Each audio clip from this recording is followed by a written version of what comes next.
fake bodies, fake butts, all these things. Could that be the reason why people are having a hard time digesting a natural black girl? People cringe a little bit when it comes to Angela Simmons, because all I think about is when she came out there on that stage and she just looked so awkward on the stage, child. And I wanted to just jump through that TV, get in her body and do a little walk twerk for her on that stage, because it was very cringe. Relax. That's scary. Melanie P. This show is, to be honest, on a very low calorie, high protein diet. Be honest. Come on. Here we go. Welcome to another episode of the That's Scary with Melanie P podcast. I'm your girl, Melanie P, and we are here with another episode, y'all. Listen, before we get started, make sure you hit that subscribe button. We are close to getting our first 1,000 subscribers, y'all, and I am so grateful for the new and the old. If this is your first time listening to an episode, listen, sit back, relax, and let's have a conversation. Make sure you hit the subscribe button and let's get started.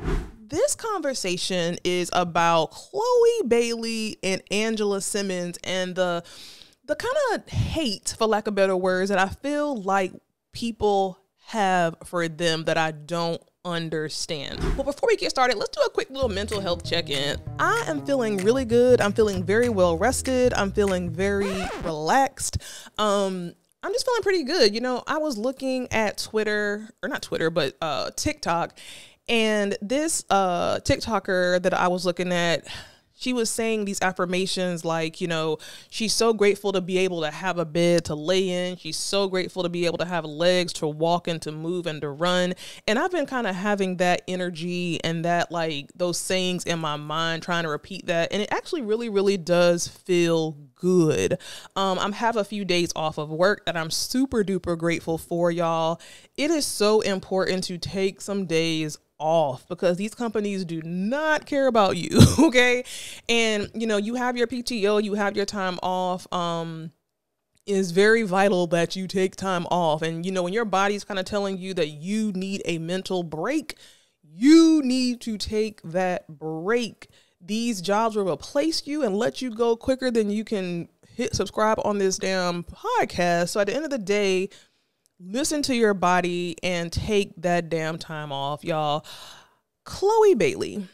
I was looking on YouTube and I saw that Chloe Bailey had this new song. I think it's called Boy Bye.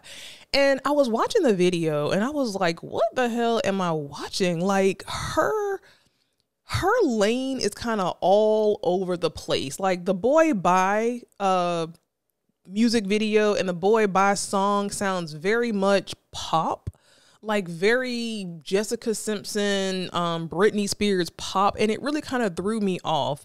And it made me think, like, Chloe Bailey is such a talented, naturally beautiful woman, but for some reason it's just not translating, and to me she's not getting the love and the growth that I would expect for her to have at this moment. And I feel like anytime people talk about, or like these blogs post about Chloe Bailey, you always see negative stuff in the comments, and you always see people saying how they don't like her music. They don't like her. She's too sexy. She's too this. Why is Chloe Bailey not working for us? Right. And it made me think about Angela Simmons too. And I'm thinking people always talk about, you know, Angela Simmons and how she kind of gives you a little bit of cringe. And Angela Simmons, I could kind of see why a little bit more than Chloe Bailey.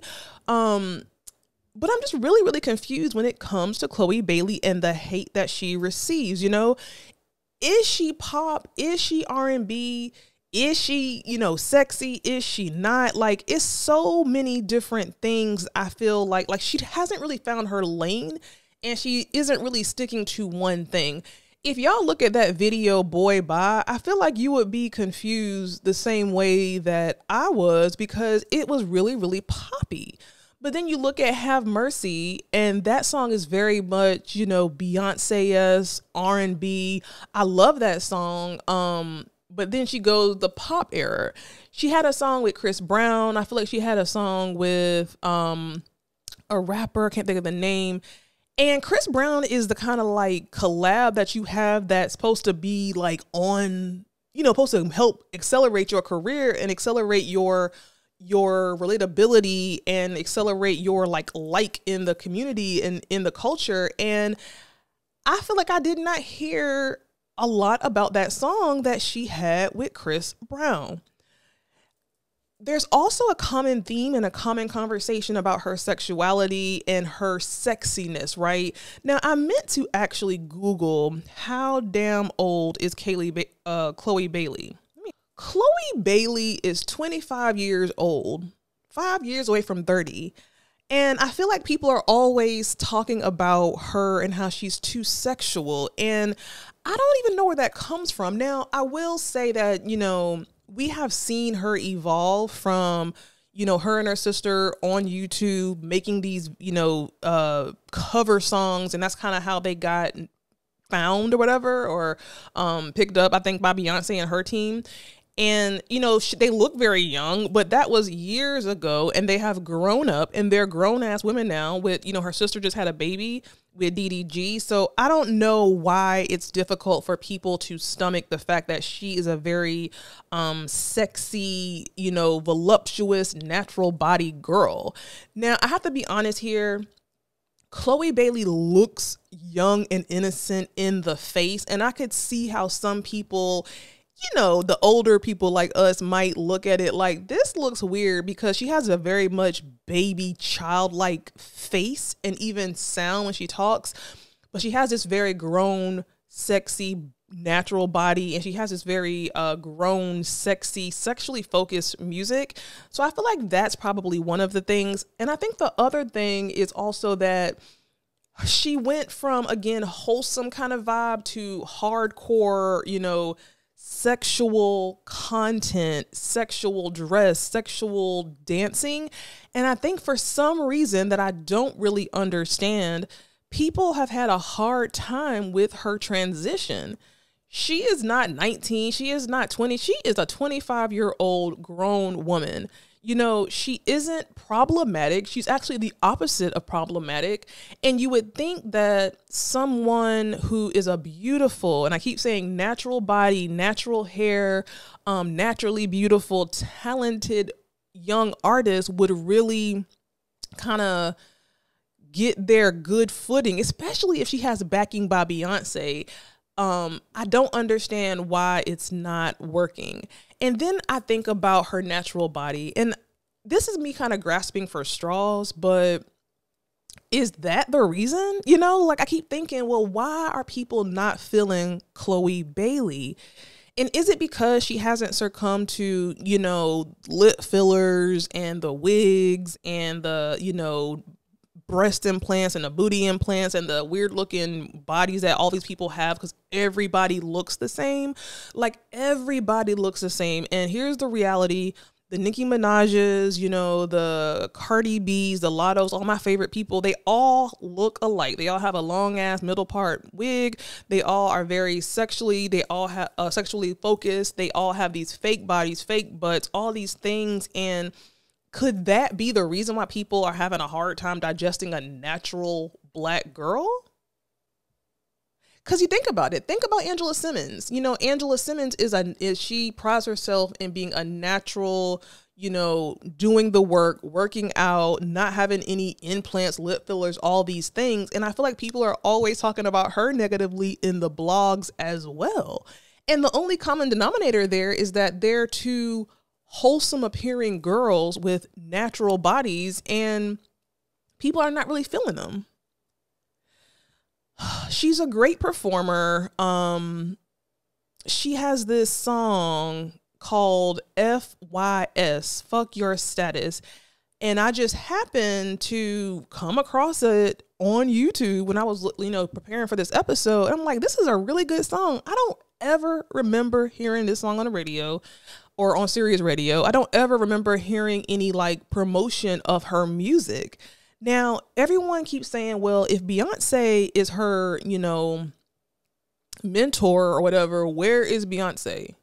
And why isn't Beyonce kind of helping to accelerate her career? Now, that's a really good question.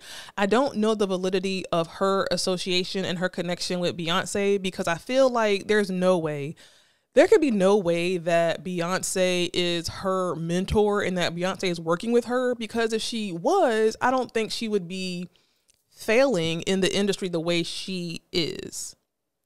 Great performer. She even had a tiny desk. She had a tiny desk. You know how NPR has those tiny desk live concerts? She has a tiny desk concert on the NPR YouTube channel, and it is so good. Like, it is so good. And I hadn't heard nothing about that either.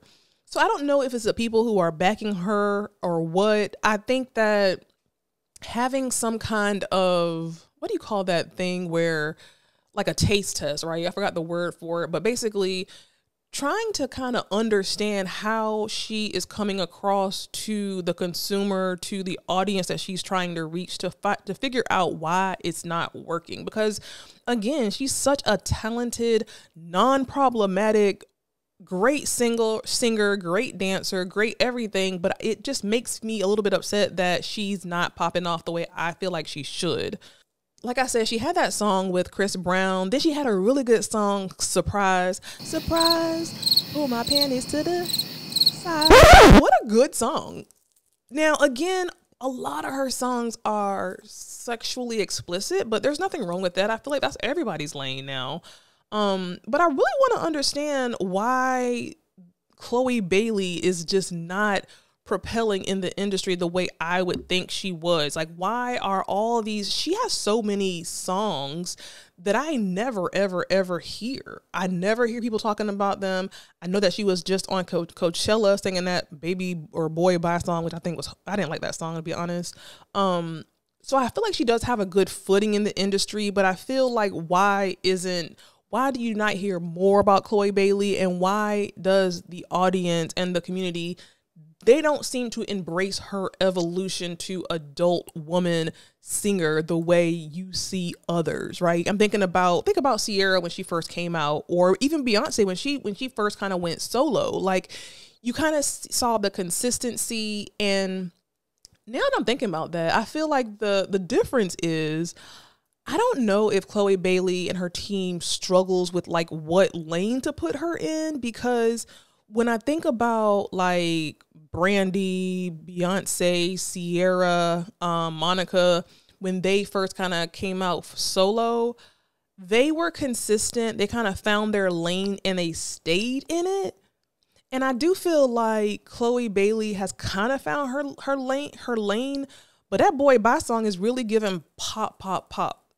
You know what I'm saying? So that kind of threw me off. But who is her team? And why are they not helping her?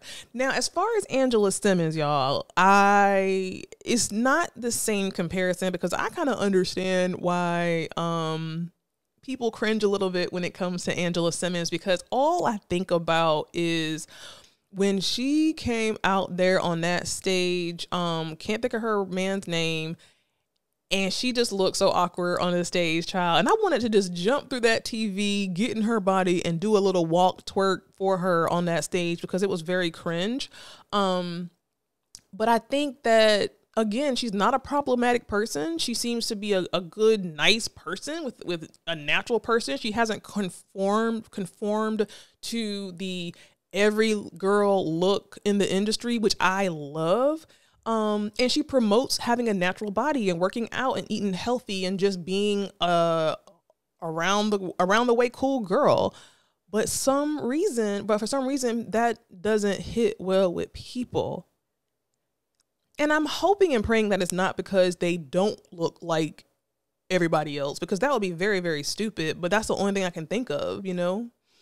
Let me know your comments, y'all. Do y'all like Chloe Bailey's music? Do you like her look? Like, why do you think that she's having such a hard time kind of getting her footing?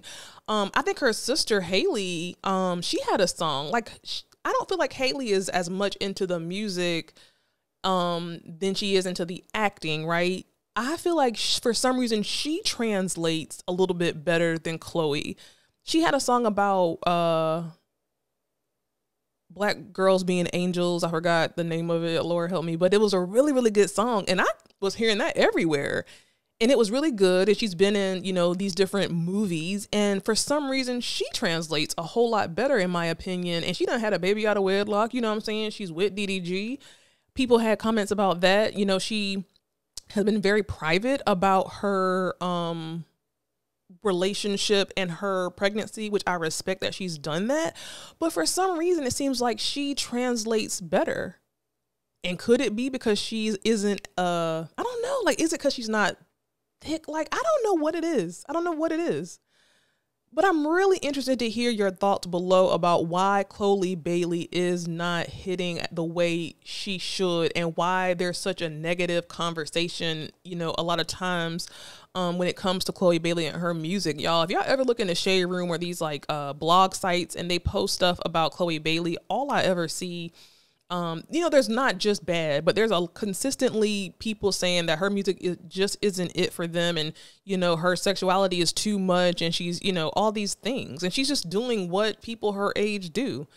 Anyway, y'all, listen, make sure you hit that subscribe button. Make sure you comment below and you share the video. And I want to hear your thoughts. I will see you on the next episode.